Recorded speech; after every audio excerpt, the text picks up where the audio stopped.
Welcome to the Seventh Dispensation Podcast. Today we're going to be reading from the Divine Revelation, the Alpha Quran, and the chapter that we're going to be reading from is called The Science of Motion. And the book says this: a spirit is the expression of one's knowledge.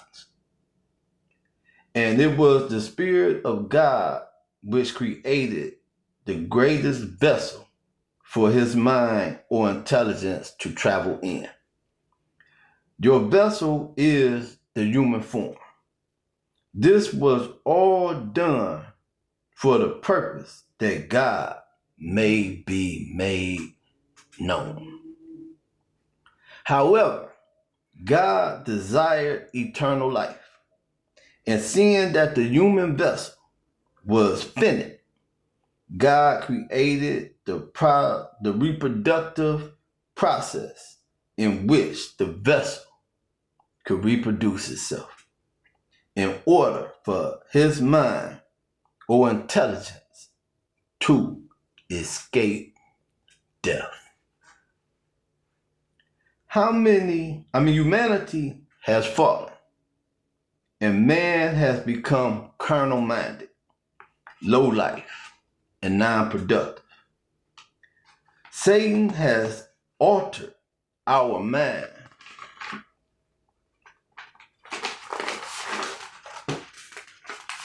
by way of his religious and educational systems, which has spoiled, corroded, and corrupted our nature. Satan gives us prison, guns, drugs, and alcohol as a means of keeping us weak and oppressed.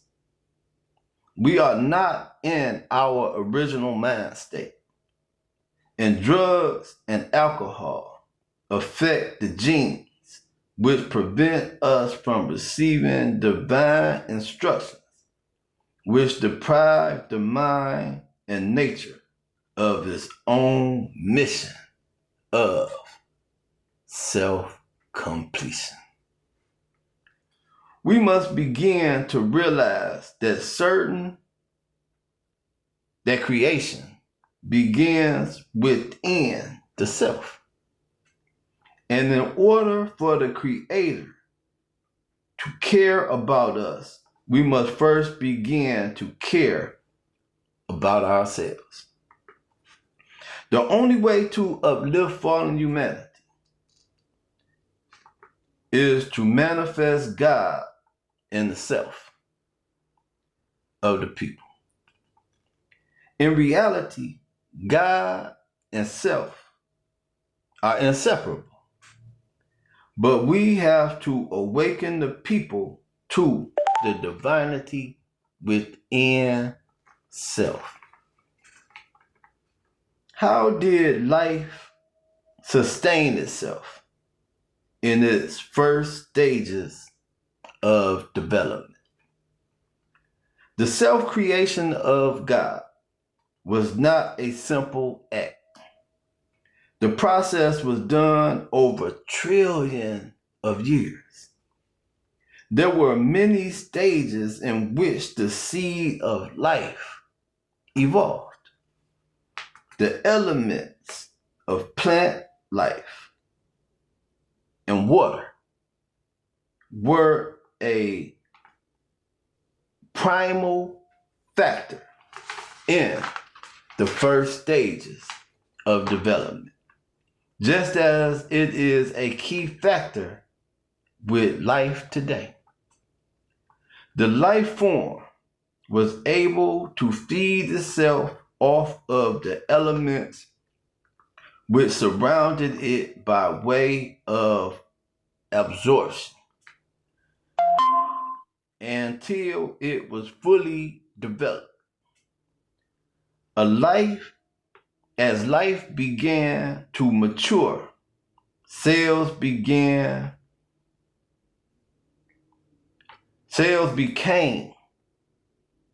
a living form, and then bones, flesh, organs, and a nervous system came about. The eyes, nose, ears, mouth, and senses all play a key role in the sustenance and maintenance of life, even at its primal stages. We come into this world swimming like fish, then we began to crawl like other animals, and eventually we began to stand upright as we began to reach our fullest potential, which is the potential to become human.